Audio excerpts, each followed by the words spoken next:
एक खोटं बोलू बाई दोन खोटं बोलू, दोन खोटं बोलू बाई तीन खोटं बोलू, 12 चौकी वाडा दारात गाडी घोडा, घोड्याला खायला पुरण पोळी, बाई रुपेरी थोडा, आडबाई आडोनी आडाचं पाणी काढोनी, कळशी भरते सोन्याची सून थोरा मोठ्याची, असं सासर नको ग बाई, नाव नुसतं मोठं, नाव नुसतं मोठं ज्याचं लक्षण भारी खोट, पैलमा गणेश देवा, माझा खेळ मांडला करीन तुझी सेवा, करीन तुझी सेवा मला हवा करतार, चंद्रपोळी चौकडीत माझा संसार, तीन दगडांची चूल फुंकले निखारे, मुठभर जोंधळात सुख माझे सारे, नांदा सौख्य भरे, नांदा सौख्य भरे, नांदा सौख्य भरे, नांदा सौख्य भरे. मी दोघही असे हातपाय काढून बसलात ना तर आमचा धीरच खसतो रे वसंता. अगं आई, दोन्ही लग्न मंगल कार्यालयात होतील असंच माझ्या डोक्यात होतं ना. दादा, बजेट थोडं वाढवलं तर हॉटेल बुक होऊ शकेल. हो ना, आणि त्यांचा जर का आग्रहच असेल तर आपण थोडी मुरड नाही का घालू शकत? मग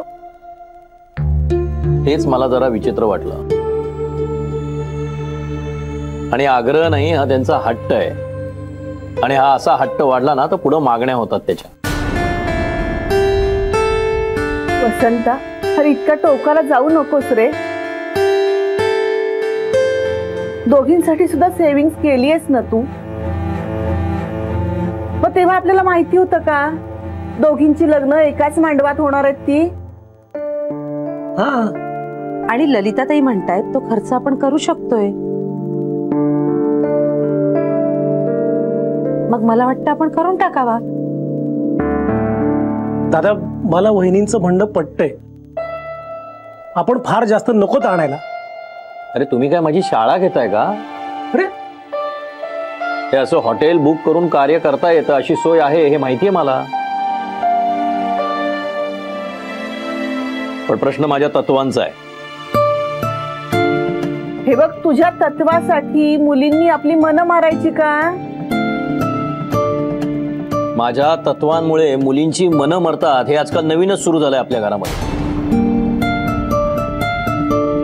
खरं तर या घरातल्या संस्कारांमुळे ती तत्व मुलींच्या अंगात भिनली असतील असं वाटत होतं मला. एवढा खर्च करायचा कशासाठी? यातून फक्त श्रीमंती दिसेल, दुसरं काहीही नाही. अहो, आपल्या मुलीलाच त्याचा फायदा होणार आहे ना. तिच्या सासूचीच इच्छा आहे ही, मग ती पूर्ण करणं आपलं कर्तव्य नाहीये का? हा अंजली, कर्तव्याबद्दल तू मला सांगू नकोस, ते आपण करतोच आहोत. आणि सासूची इच्छा हा शब्दच ट्रिकी आहे. यातून पुढे काहीही निघू शकतं. मला नाही वाटत यातून काही निघेल म्हणून. अरे दादा, त्यांचे पाहुणे वेगळ्या दर्जाचे आहेत आणि खूप नातेवाईकही असतील म्हणे, आणि त्यामुळे त्यांना मोठ्या हॉटेलमध्ये लग्न हवंय. हे म्हणता, पाहुण्यांचा दर्जा पाहून कार्य करायचं नसतं. तर यजमानांनी त्यांच्या दर्जाप्रमाणे कार्य करायचं असतं. म्हणजे तुम्ही नाहीच ऐकणार का? तू असं निर्वाणीचं बोलू नकोस. मला काय म्हणायचंय ते समजून घे. हा सगळा पैशाचा अपव्यय आहे. किती जणांचं भलं होऊ शकतं यातून. वसंता, एरवी आपण एवढा दान धर्म करतोच ना. आता आपण आपल्या मुलींचं भलं करूया ना त्या पैशातून. आणि लग्नाचा खर्च एकदाच होतो. एकदा का मुली लग्न करून त्यांच्या संसारात गेल्यावर पुन्हा कशाला खर्च होणार आहे? दादा, आपण आपलं बजेट पुन्हा बनवूया असं मलाही वाटतंय. हे बघ, माझी काही सेव्हिंग्ज आहेत, काही FDs आहेत. आणि बहिणी, स्वानंदीचा फोन आला होता. ती नील सोबत त्याच्या घरी गेलीये, जेवूनच येईल म्हणाली. ऐकलंस? आपली मुलगी सुद्धा त्याच्या प्रेमात आहे. उगाच काहीतरी भलतं सलतं करू नका, मुलींच्या मनावर परिणाम होईल. ठीक आहे, हा एवढा खर्च त्यांच्या लग्नासाठी करायचा उगीचच?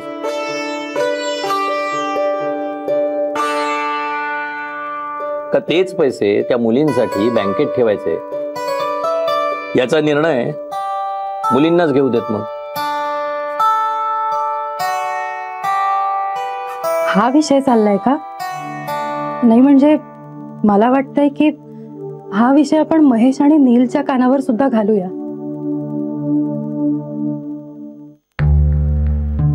बघूया ना त्यांचं काय म्हणणं आहे.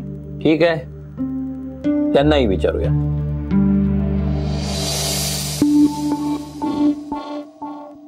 विचाराची काही पद्धत आहे की नाही? सरळ सांगून मोकळा झाला स्वानंदीला घेऊन जेवायला येतो म्हणून. मग काय काय खास स्पेशल स्वानंदीसाठी? ते बघते काय करायचं ते. पण तुम्हाला इंद्रनीलचं वागणं विचित्र नाही वाटत?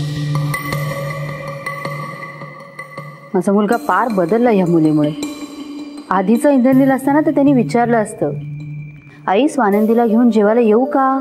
ती आपल्या घरची सून होणार आहे. हो, पण झालेली नाही ना अजून सून. आणि तिच्यासाठी स्वयंपाक करू मी? असं रागराग करून काय होणार आहे ललिता? नाही, त्याला येऊच द्या घरी. आज काय ते स्पष्ट बोलतेस त्याच्याशी. एक ललिता इकडे बस जरा. ये बस बस बस थोडं बस. बघ ललिता, सगळीकडे स्पष्टपणे बोलून कामं होत नाहीत. इंद्रनील स्वानंदीच्या प्रेमात पडलाय, त्यामुळे तुला हे सगळं जपूनच हाताळावं लागेल. जपून म्हणजे काय? आता म्हणजे प्रेमाने वाग त्याच्याशी, त्याला समजाव. तुझं चिडचिड करशील ना तर तो आणखीन तिच्या जवळ जाईल. खरं म्हणजे हे सगळं तुला कळायला पाहिजे. मी समजावून सांगायची गरजच नाही. आपला मुलगा आपलं ऐकेनासा झाला ना, काही सुचत नाही. मी सांगतो काय करायचं. आज तू सगळा स्वयंपाक स्वानंदीच्या आवडीचा कर. म्हणजे बघ, इंद्रनीलही खुश होऊन जाईल आणि आपली आई किती प्रेमळ आहे हे तो स्वतः सांगेल स्वानंदीला. काय माहित, सांगतो का नाही. ती स्वानंदी लग्न करून या घरात आल्यानंतरही जर इंद्रनीलने सतत तुझी बाजू घ्यावी असं तुला वाटत असेल तर तुला आत्तापासूनच खूप गोड वागावं लागेल तिथे. ती सून म्हणून या घरात येणार की नाही ते अजून ठरायचंय. पण जर लग्न माझ्या मनाप्रमाणे नाही झालं, होईल सगळं तुझ्या मनासारखं होईल. आलात तुझं काम करून आले ललिता. म्हणजे मी बोलले देशपांड्यांशी, ते कळवतो म्हणाले 1-2 दिवसात. पण माझं मन मला सांगतंय बाई, तुझ्या मनासारखं लग्न करून देणार आहेत बघते. वच्छे मावशी, तुमच्या मनाचं राहू दे.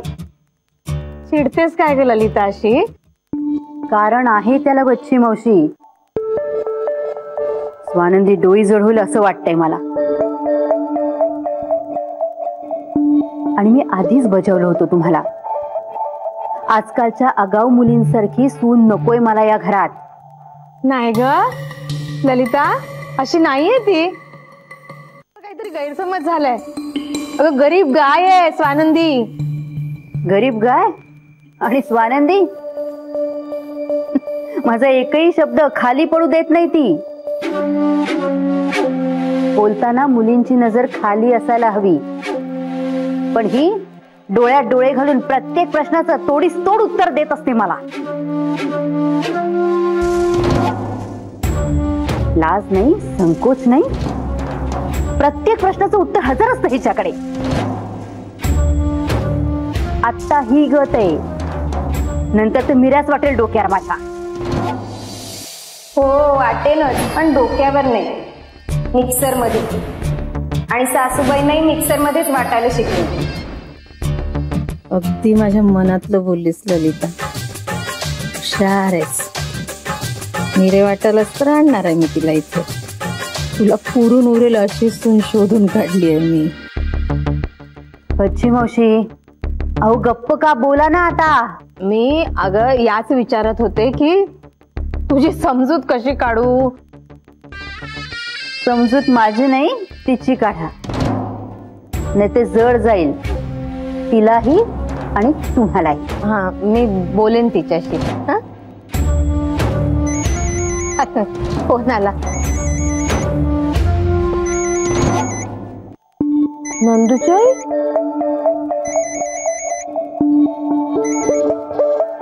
हा बोल ग. वच्च्या त्या अहो काकांची तब्येत अचानक बिघडलीये. काय? कशी काय? काय झालं? त्रास व्हायला लागलाय अचानक, कसं तरी करायला लागले, म्हणून हे डॉक्टरला आणायला गेलेत. हा हा, मी येते लवकर. हा लवकर या तुम्ही. काय झालं? यांची तब्येत बिघडली, मी निघते. मी तुला फोन करते नंतर. फोन नका करू, काम करा. तू कुठे निघालीस आता? आता तुम्हीच म्हणालात ना स्वानंदीच्या आवडीचा स्वयंपाक कर, तो करते. आले की भरवते सुद्धा तिला. लवकर गेलोच पाहिजे मला. काय झालं? अरे अगं काय झालं आत्या? काकांची तब्येत बिघडली, मला घरी पोहोचायला हवं लवकर. मला रिक्षा शोधून देशील का रे बाळा? रिक्षा कशाला, मी सोडतो तुम्हाला. चला. नको रे, तुला उगाच त्रास होईल. त्रास कसला? तुम्ही आईसारखे आहात माझ्या, मी तुम्हाला सोडतो. बसा चला. तुम्ही व्हा पुढे, मी येते. मला टेन्शन आलंय ग. नका टेन्शन घेऊ. चला चला लवकर चला. नका टेन्शन घेऊ. सहन नाही होत त्यांना. बसा बसा बसा. हो हळू हा, ये तू. निघायचं? हो हो. सांगितलेली औषधं वेळेवर देत जा त्यांना. काय झालं? काय झालं? काय झालं तुम्हाला? हा, मी आले. वत्सला आली आहे तुमची. काय काय झालं विशेष डॉक्टर? नाही, ते अशक्तपणामुळे थोडा त्रास झाला त्यांना.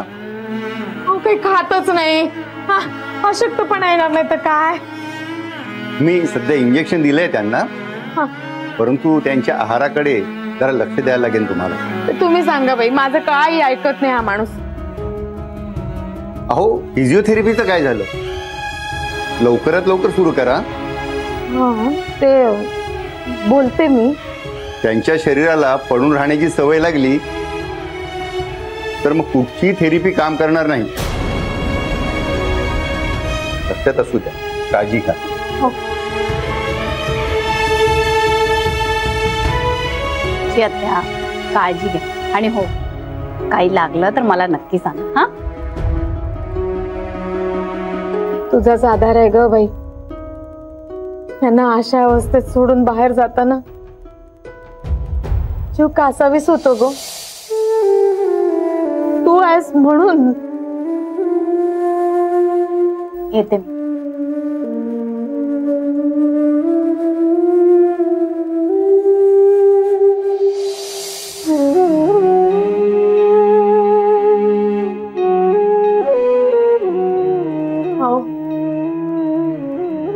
असं करता तुम्ही?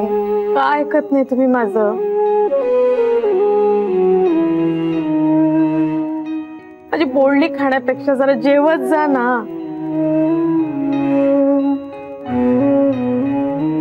हसू येते तुम्हाला.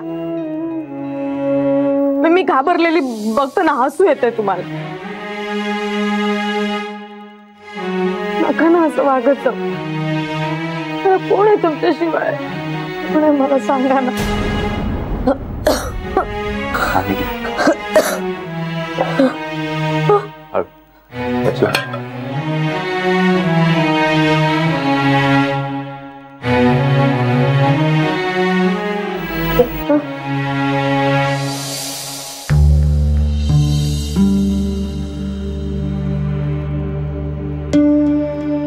अगं मी त्यांच्याशीच बोलत बसले, तुम्हाला पाणी सुद्धा विचारलं नाही. आत्या बसा तुम्ही काकांजवळ, मी देते यांना पाणी.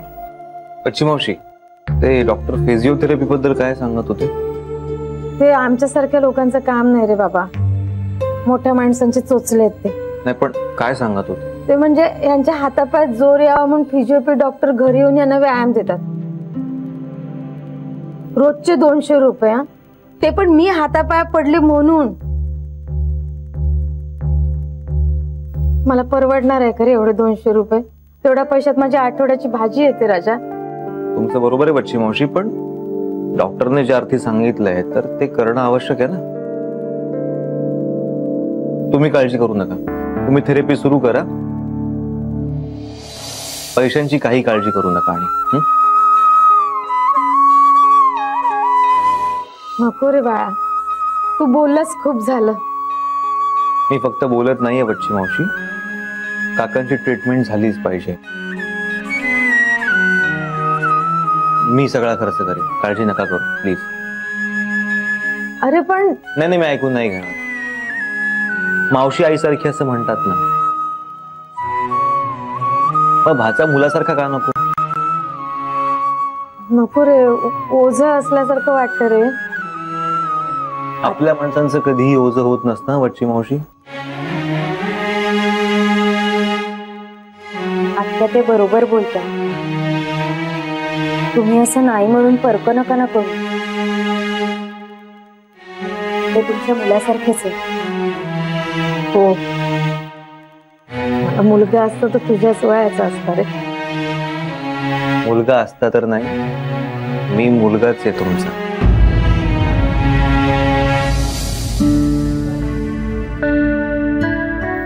आहेस ना मुलगा. मग आईची एक गोष्ट मानायची,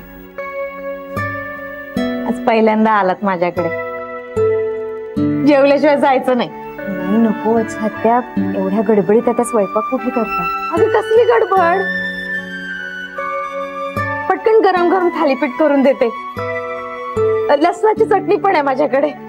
हा, लसूण चटणी मला खूप आवडते. तोंडाला पाणी सुटले माझ्या. चालेल, बनवा. अरे मग खाऊन घे की. आणतेस मी. माझी एक अट आहे. पण आता कसली अट? मला त्या फिजिओथेरपिस्टचा नंबर द्या. अरे देवा, विसरतच नाही हा पोरगा. काय विचारत असेल? फिजिओपी ना. हा बघ फिजिओपी. ओके, मी आलोच फोन करून. लसणाची चटणी करते. ऐकलं का, लेकरांना थालीपीठ करून घालते.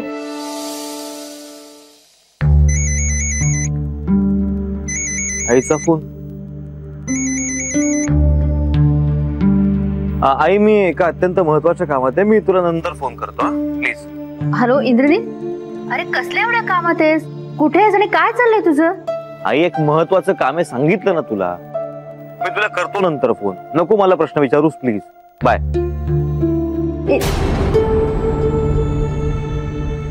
किती बदलला इंद्रनील. याआधी इतक्या चढ्या आवाजात कधीच बोललेला नाही तू माझ्याशी. कसलं इतकं महत्वाचं काम आहे? आनंदी बरोबरच असेल, तिलाच फोन करून बघते.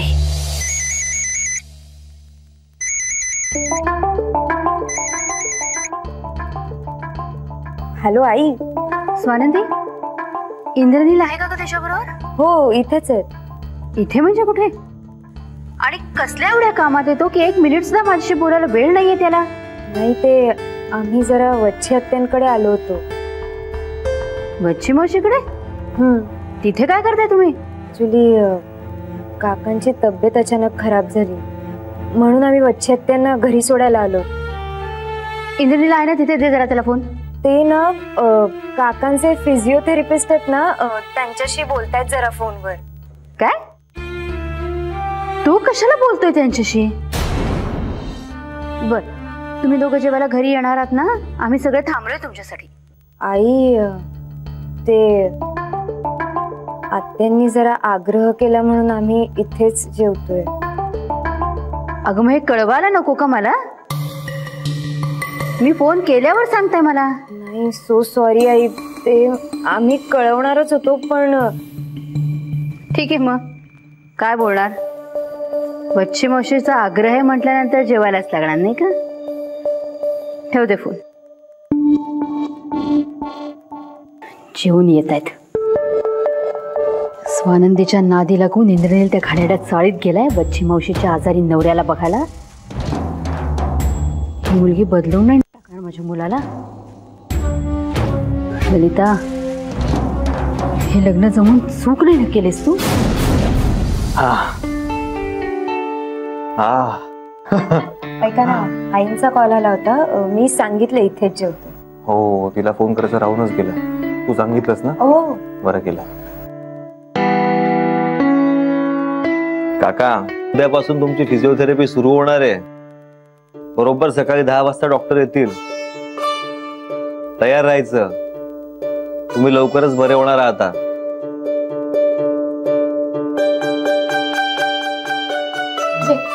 ते जाऊ दे, ये इकडे बस. आणि खूप महत्वाचं आहे, थेरपी चुकली नाही पाहिजे. हो हो हो हो.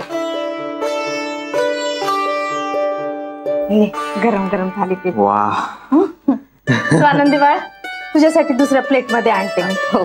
वेगळी प्लेट कशाला? अरे प्लेट्स आहेत माझ्याकडे भरपूर.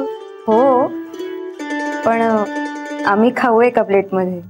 बर, चालू दे.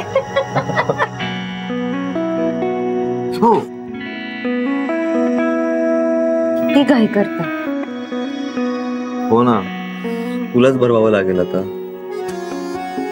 बर, कुंकर मारून गार करून बाळाला भरवतात ना, तसं भरवते.